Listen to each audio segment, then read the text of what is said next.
Now number 5 calls for 100 numbers, different numbers, from 0 to 50. Okay, but we're not told anything particular about these 100 numbers. They might be whole numbers, integers, but just some 100 different real numbers. Alright, well suppose I put a 1 here and a 49 here, and say 50 of the numbers are in here. Alright. Now there could actually be an infinite number of numbers between 0 and 1. Now it may seem weird, but let's say I blow this up. Let's say, okay, so halfway. Well, that's a half. And then halfway between a half and 1, you got 3/4.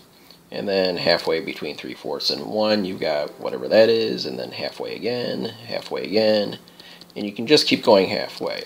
And since if you only ever go halfway, you're never going to reach the other side, so you're never going to hit either post. Alright, similarly, I could go halfway here, and then halfway between those two, and halfway.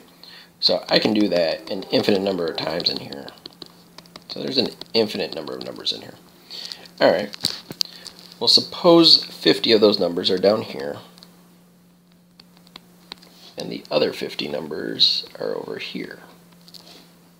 Alright, well since x is supposed to be greater than 60% of the numbers, x would have to be over here somewhere, and y would have to be over here somewhere. Well certainly x minus y is going to be greater than 20, the value of quantity b that we're trying to compare it to. Alright, similarly, if I do another number line, say from 0 to 50, and let's say I just pick 18 to 19 and 19 to 20.